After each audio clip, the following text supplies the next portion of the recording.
माननीय विधायक अरुण गुप्ता जी, देवेंद्र शाह जी, टुनटुन शाह जी, दीपक गुप्ता जी, मानक गुप्ता जी, सम्मानित मंच और मंच के सामने उपस्थित तमाम भाइयों, बुजुर्गों, नौजवान साथियों, छोटे छोटे बच्चों, माताएं, बहनों, आज साथियों, ये अपने आप में ऐतिहासिक दिन है कि आज कृष्ण मेमोरियल हॉल, जहां केदार गुप्ता जी ने सोचा था कि जिस बिहार की आबादी में लगभग 5% से अधिक इसकी आबादी हो, ये कृष्ण मेमोरियल हॉल इतना छोटा पड़ेगा, किसी ने कल्पना नहीं किया था। मैं धन्यवाद देता हूँ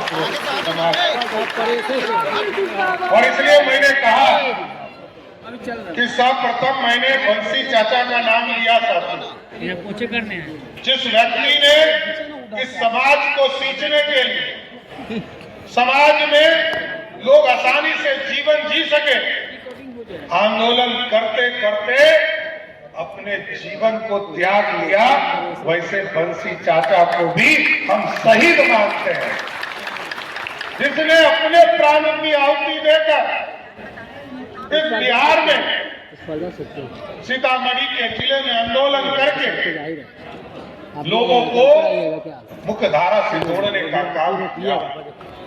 इसलिए उनके भी चरणों में श्रद्धा सुमन अर्पित करता हूं साथियों। लेकिन साथियों, ये जरूर मैं बताना चाहता हूं, बिहार आज आपके नेतृत्व में, जनता के नेतृत्व में, सम्राट चौधरी की सरकार के जगह पर ये जनता की सरकार है, ये हमारी सरकार है, जनता के लिए काम कर रहा है। हमको आप तमाम लोग, हम मेरे से लेकर जितने मंत्री विधायक बैठे, सब आपके सेवक हैं।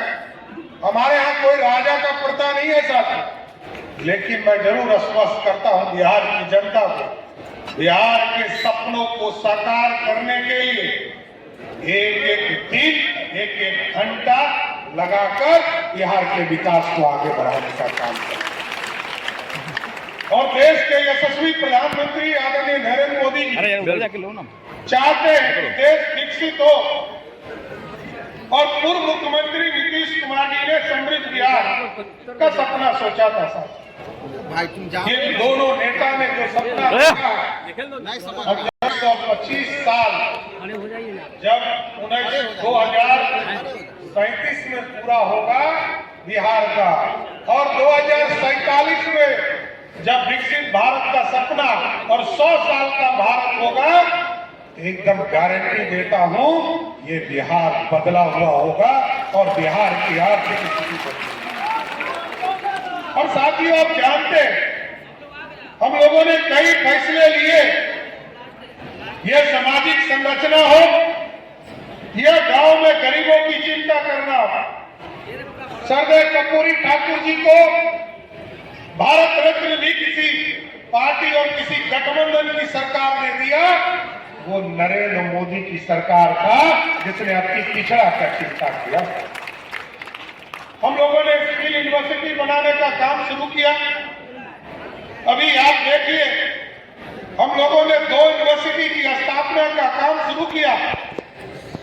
अभी आपके मुजफ्फरपुर में आर्किटेक्चर और सिविल इंजीनियरिंग के लिए जो पढ़ाई होगी, उसका यूनिवर्सिटी बनाने का काम शुरू किया।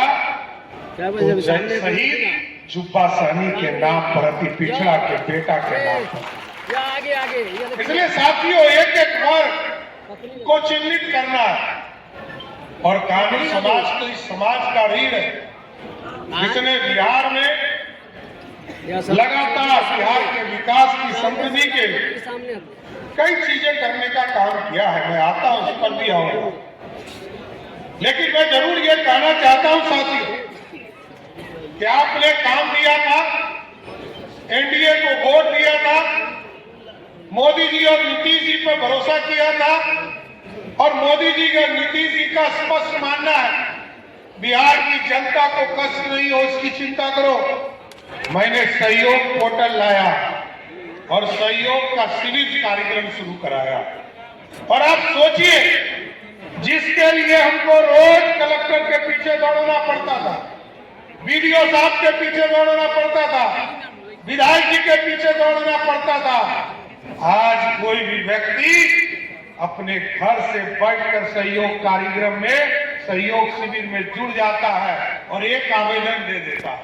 भाई जैसे ही आवेदन देता है, 10 दिन में यदि आपका काम नहीं हुआ तो 11वें दिन ये आपका भाई सम्राट चौधरी के कार्यालय से उसको सीधा नोटिस चला जाता है। पहला नोटिस पाने वाला लगभग 9000 लोग हैं साथियों। 20 दिन होता है, 21वें दिन फिर मेरा दूसरा नोटिस जाता है और पहला नोटिस 9000, दूसरा नोटिस 350, 350 मात्र, और तीसरा नोटिस जब जाना होता है 25वें दिन के बाद, तो अभी तक 4 गो अफसर जो हिम्मत जुटाया है कि उसको तीसरा नोटिस चाहिए। अभी तक 4 ही अफसर मिले हैं साथियों, और क्योंकि 30 दिन के बाद उसका कोई माई बाप नहीं है, 30 दिन जैसे ही पूरा होगा, यदि आपके कर्मचारी पदाधिकारी ने काम नहीं किया, वो स्वतः निलंबित हो जाएगा, किसी को आदेश देने की जरूरत नहीं। ये जनता की सरकार है, इसलिए मैंने कहा जनता की सरकार है।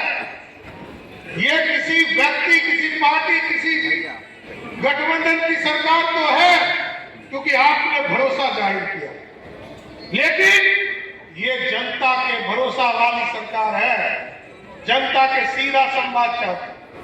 और आपने देखा 5,83,000 लोगों ने आवेदन किया, 5,33,000 निष्पादित हो चुके, और आगे जो बचा है साथियों 50,000, उसको भी 30 दिनों के अंदर कंप्लीट करने का काम हमारी सरकार करेगा। अभी केदार जी बोल रहे